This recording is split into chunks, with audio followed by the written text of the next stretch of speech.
ಮಂಡ್ಯ ಜಿಲ್ಲೆಯಲ್ಲಿ ಅಖಿಲ ಭಾರತ ಸಾಹಿತ್ಯ ಸಮ್ಮೇಳನದ ಆರಂಭದಿಂದಲೂ ವಿವಾದಾತ್ಮಕ ಹೇಳಿಕೆಗಳನ್ನು ನೀಡಿದ್ದ ಕಸಾಪ ರಾಜ್ಯಾಧ್ಯಕ್ಷ ಡಾಕ್ಟರ್ ಮಹೇಶ್ ಜೋಶಿ ಅವರು ಜಿಲ್ಲೆಯ ಸಾಹಿತಿಗಳ ನಡುವೆ ಬಿರುಕು ಮೂಡಿಸಿ ಸಾಹಿತ್ಯದ ಮನಸ್ಸುಗಳಲ್ಲಿ ಉಳಿದಿದ್ದಾರೆ ಅಂತ ರಾಷ್ಟ್ರೀಯ ಯುವ ಪ್ರಶಸ್ತಿ ಪುರಸ್ಕೃತ ಕಾರಸವಾಡಿ ಮಹದೇವು ಆರೋಪಿಸಿದರು. ಸುದ್ದಿಗೋಷ್ಠಿಯಲ್ಲಿ ಮಾತನಾಡಿದ ಅವರು, ಜಿಲ್ಲೆಯಲ್ಲಿ ಸಮ್ಮೇಳನ ಆರಂಭಕ್ಕೂ ಮುನ್ನವೇ ಹಾವೇರಿ ಸಮ್ಮೇಳನ ಮಾದರಿಯಂತ ವಿವಾದ ಸೃಷ್ಟಿಸಿ 1974 ಮತ್ತು 1994ರಲ್ಲಿ ನಡೆದ ಸಮ್ಮೇಳನಕ್ಕೆ ದುಡಿದವರನ್ನ ಜಿಲ್ಲೆಯ ಮಾಜಿ ಅಧ್ಯಕ್ಷರುಗಳು ಸಾಹಿತಿಗಳನ್ನು ಅವಮಾನ ಮಾಡಿದ್ದಾರೆ ಅಂತ ದೂರಿದರು. ಹೀಗೆ ಸಮ್ಮೇಳನದ ಪ್ರಾರಂಭದಿಂದ ಅಂತ್ಯದವರೆಗೂ ಅವಾಂತರಗಳನ್ನು ಸೃಷ್ಟಿಸಿದ ಅವರು, ಸಮ್ಮೇಳನ ಮುಗಿದೊಡನೆ ಸಮ್ಮೇಳನಾಧ್ಯಕ್ಷರು ಮಂಡ್ಯದಲ್ಲಿರುವಾಗಲೇ ಜಿಲ್ಲೆಯಿಂದ ಕಾಲ್ಕಿತ್ತರು. ಅಲ್ಲದೆ ಜಿಲ್ಲಾಧ್ಯಕ್ಷರ ನೇಮಕ ಮಾಡಿ ಜಿಲ್ಲೆಯ ಸಾಹಿತಿಗಳು ನ್ಯಾಯಾಲಯದ ಮೆಟ್ಟಿಲೇರುವಂತೆ ಮಾಡಿದ್ರು ಅಂತ ಕಿಡಿಕಾರಿದರು. ಅದು ಸಾಲದೆಂಬಂತೆ ಪತ್ರಿಕೆಯಲ್ಲಿ ಜಿಲ್ಲೆಯ ಜನತೆಯಿಂದ ಅವಮಾನವಾಗದೆ ಸಮಸ್ಯೆಯನ್ನು ನೀಡಿದ್ದಾರೆ ಅಂತ ಬರೆದುಕೊಳ್ಳುವ ಮೂಲಕ ಮತ್ತೆ ಜಿಲ್ಲೆಗೆ ಅಪಮಾನವಾಗುವಂತೆ ಮಾಡಿದ್ದು. ಅವರು ಜಿಲ್ಲೆಗೆ ಆಗಮಿಸಿ ಸಮ್ಮೇಳನದ ಖರ್ಚು ವೆಚ್ಚಗಳ ಶ್ವೇತಪತ್ರ ಪ್ರಕಟಿಸಿ ತಾವು ಮಾಡಿದ ತಪ್ಪುಗಳಿಗೆ ಬಹಿರಂಗವಾಗಿ ಕ್ಷಮೆಯಾಚನೆ ಮಾಡಬೇಕು ಅಂತ ಆಗ್ರಹಿಸಿದರು. ಕಸಾಪ ರಾಜ್ಯಾಧ್ಯಕ್ಷರಂತ ಡಾಕ್ಟರ್ ಮಹೇಶ್ ಜೋಶಿ ಅವರು ಆ ಕ್ಷಣದಲ್ಲಿ ಸಮ್ಮೇಳನ ಅಧ್ಯಕ್ಷರು ಇನ್ನೂ ಮಂಡ್ಯದಲ್ಲಿದ್ದಾಗಲೇ ಕಾಲ್ಕಿತ್ತಂಥವ್ರು ಮಂಡ್ಯದಿಂದ ಬೆಂಗಳೂರಿನಲ್ಲಿ ಕೂತ್ಕೊಂಡು ಉದ್ದುದ್ದ ಕಸಾಪಕ್ಕೆ ಮಸಿ ಬೆಳೀತಕ್ಕಂಥ ಕೆಲಸ ಮಾಡಿದ್ದಾರೆ. ಮೊನ್ನೆ ನಮ್ಮ ವಿಜಯ ಕರ್ನಾಟಕದಲ್ಲಿ ಒಂದು ಲೇಖನವನ್ನು ಅವರೇ ಬರ್ಕೊಂಡಿದ್ದಾರೆ, ಒಡೆದ ಮನಗಳನ್ನು ಒಗ್ಗೂಡಿಸಿದ ಮಂಡ್ಯ ಸಾಹಿತ್ಯ ಸಮ್ಮೇಳನ ಅಂತ. ಡಾಕ್ಟರ್ ಜೋಶಿ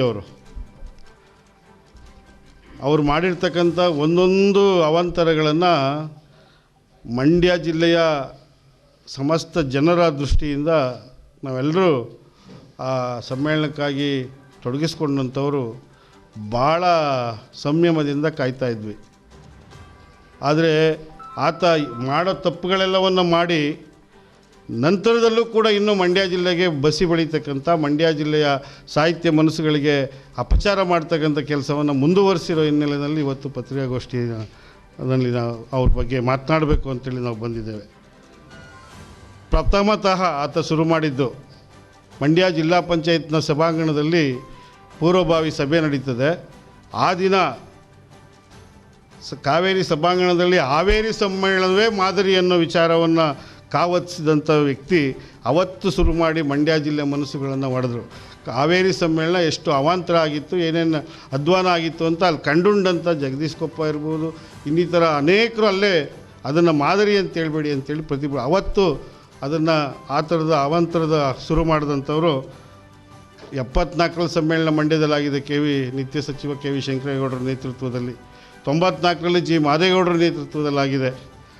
ಆ ಸಮ್ಮೇಳನಗಳಿಗೆ ದುಡಿದಂಥ ಮನಸ್ಸುಗಳನ್ನು ಒಬ್ಬರನ್ನೂ ಕೂಡ ಪರಿಗಣಿಸದೆ ಜಿಲ್ಲೆಯಲ್ಲಿ ಕಸಾಪ ಕಟ್ಟಿದಂಥ 8 ಜನ ಸಾಹಿತ್ಯ ಪರಿಷತ್ನ ಮಾಜಿ ಅಧ್ಯಕ್ಷರಿದ್ದಾರೆ, ಅವ್ರಿಗೆ ಒಬ್ಬರಿಗೆ ಒಂದು ಆಹ್ವಾನ ಪತ್ರಿಕೆಯಲ್ಲಿ ಒಂದು ಸ್ಥಳವನ್ನು ಕೊಡದೇನೆ ಜಿಲ್ಲೆಯ ಇಡೀ ಸಾಹಿತ್ಯ ಮನಸ್ಸುಗಳನ್ನು ಅತ್ಯಂತ ನಿಕೃಷ್ಟವಾಗಿ ಕಂಡು ಅವಮಾನ ಮಾಡಿದವರು ಡಾಕ್ಟರ್ ಜೋಶಿ ಅವರು. ಮಾಧ್ಯಮ ಮಿತ್ರರು, ನಿಮಗೂ ಎಲ್ಲ ಇದರ ಬಗ್ಗೆ ಅರಿವಿದೆ ಅಂತ ಅಂದ್ಕೊಂಡಿದ್ದೀನಿ. ಮಂಡ್ಯದ ಸಾಹಿತ್ಯ ಸಮ್ಮೇಳನ ಆಯೋಜನೆಗೊಂಡ ದಿನದಿಂದಲೂ ಒಂದಲ್ಲ ಒಂದು ವಿವಾದವನ್ನು ತೆಗೆಯುತ್ತಾ ಡಾಕ್ಟರ್ ಜೋಶಿ ಸಮ್ಮೇಳನದ ಸಂದರ್ಭಕ್ಕೆ ಉದ್ದಕ್ಕೂ ಮಾಡಿದ ಅವಾಂತರಗಳನ್ನು ಮುಂದಿಡಬೇಕು ಅಂತ ನಾವು ಇದು ಬಂದಿದ್ದೇವೆ.